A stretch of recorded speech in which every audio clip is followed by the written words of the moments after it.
Ouais, grand. Ouais, c'est comme je te disais, hein, je vais réitérer.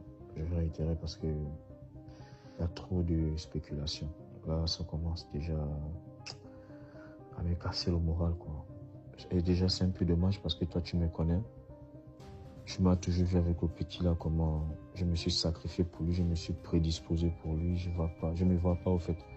En fait, je t'explique, en fait, je t'explique en gros. En fait, depuis dimanche, après le match, ils sont allés jouer à Shanghai. Donc, du coup, il est rentré. Quand il est rentré, on a suivi le match. Il était en train de prendre les ballons. Les ballons, c'est-tu que chez les gonflants, là. Et ça, je lui ai fait la remarque à maintes reprises que petit, arrête de prendre ça parce que ça détruit la carrière. Il m'a dit non, il m'a dit clairement, tu n'es pas venu ici pour me faire de moralité. J'ai l'argent, si j'ai un problème, moi-même, je vais gérer ça et tout. J'ai dit, ok, il n'y a pas de souci. Et donc après, là, on est à dimanche. Maintenant, autour de minuit, 1h, 2h, là, nous sommes déjà à lundi. Le petit n'arrive pas à dormir. Donc, le matin, il se réveille. Là, on est à lundi, il se réveille le matin. Il se réveille autour de 11h, 13h. Il se lave. Il me dit qu'il va acheter à manger. Je dis, mais toi, tu vas faire à manger, mais à manger ici. Et maintenant, il veut sortir un peu. Donc, quand il sort, et il revient. Et du coup, encore, il me dit non, il ressort, il veut aller prendre du cigare. Et c'est là d'où maintenant que les dirigeants étaient en train de l'appeler. Quand les dirigeants l'appelaient, il ne répondait pas. Et il y a un jeune Gabonais qui joue avec lui, là, Alexander Doumbou. C'est lui, il m'appelle. Quand Alexander Doumbou m'appelle, il me dit, Abdul, dis-moi la vérité, Aaron est où? Je dis non, Aaron, il est sorti, il m'a dit, va vite gérer. Il me dit non, grand, je suis ton petit, dis-moi la vérité. Parce que actuellement, le coach est en train de péter. Et si le petit là en Chine, c'est à cause de moi. Est-ce que tu vois un peu? Je dis ok. Et le petit, apparemment, il n'est pas bien dans la tête. Depuis là, il monte, il descend, il rentre là-bas, il vient ici. Il m'a dit ok. Maintenant, quand Aaron est rentré le soir, il a encore pris les mêmes ballons. Il a encore pris les ballons là. Les gonflants que je suis dit là, grand. Il a pris ça. Je lui ai parlé. J'ai dit petit, arrête de prendre ça.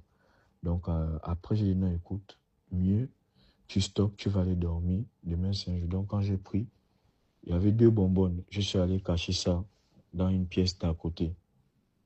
Et sur le coup, il m'a dit va dormir. Et quand il m'a dit va dormir, je suis en train de dormir. Parce que moi, chaque nuit, je me réveille pour voir s'il se porte bien, tu vois. Je me réveille chaque 1h ou 2h, je regarde, il est bien, je repars dormir. Mais quand à un moment je sors, je vois il n'est pas dans la chambre. Il n'est pas dans la chambre. Il n'est pas au salon. Il allait s'enfermer à la cuisine parce qu'il savait que si il allait prendre ça, je devais l'arracher ça. J'ai réussi à défoncer la porte de la cuisine. Je dis à Aaron, regarde ce que tu as. Regarde dans l'état que tu es en train de te mettre. Regarde un peu dans l'état que tu te mets. Tu joues au foot et déjà, le club là, il y a des clauses qui t'ont imposées, donc tu dois les respecter. Il m'a dit non, c'est bon, je ne prends plus. Il s'est levé. Il avait même déféqué, hein. Il a déféqué même. Je dis bon, c'est mon petit, je l'ai amené dans la douche. J'ai essayé de le nettoyer. Il s'est lavé. Il allait dormir. Maintenant, le lendemain, quand il va au training, ça c'est maintenant le mardi. Personnellement, le mardi, il va au training. Quand il arrive au training, je l'accompagne avec le chauffeur. Il va voir les docteurs lui font les massages. Et subitement, quand il s'élève, lorsqu'il s'élève, il tombe sur les pommes. Et quand il tombe sur les pommes, automatiquement, on l'amène dans un bus pour le CHU. Il y a des CHU ici.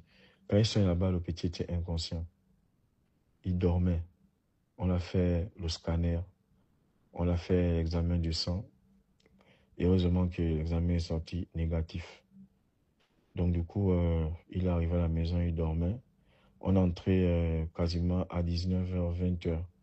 On entrait à la maison. Ça, c'était après l'hôpital. Et après, lorsqu'on arrive, lorsqu'on arrive maintenant, lorsqu'on arrive maintenant à la maison, je vois le petit, il est allongé au salon, il dort. J'ai dit au petit que bon, moi je vais d'abord m'allonger, repose-toi. Il a dormi, je me suis réveillé, je suis allé, je lui ai donné le thé et je lui ai fait à manger. Et lorsque je lui ai fait à manger, il a mangé, il s'est réendormi.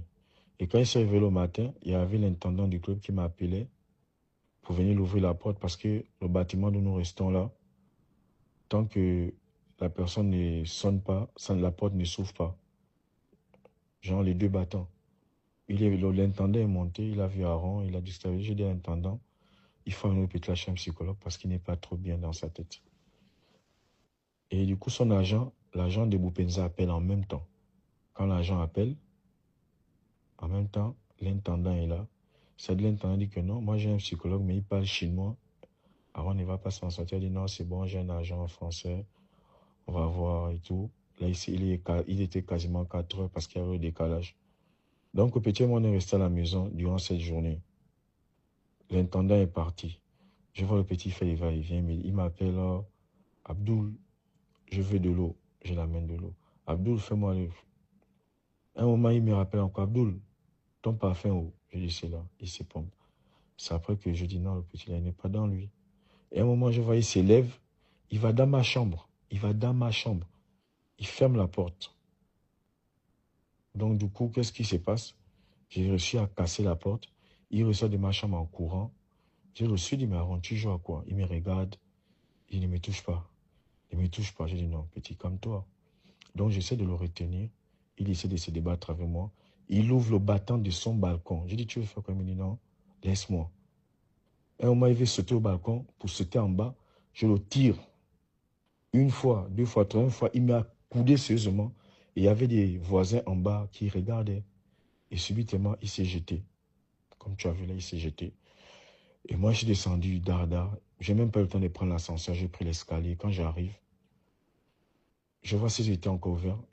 Et l'ambulance est arrivée peut-être 10-15 minutes après. Ils l'ont amené et la police maintenant est venue. La police m'a amené en haut. Ils ont essayé de faire des prélèvements. Ils ont vu les habits, ils ont vu la scène et tout. Et ensuite, ils m'ont amené au commissariat pour que je puisse faire différentes dépositions. Et on m'a interrogé. Interrogation, c'est interrogation. C'est même là l'enquêteur qui me dit on va pas te garder ici parce que les voisins nous ont dit que tu as essayé de te débattre avec lui pour qu'il ne se jette pas. Tu l'as à 4 reprises. Il y a aussi les caméras qui ont vu. J'ai dit, ah là, c'est tant mieux alors. C'est comme tu vois là, grand.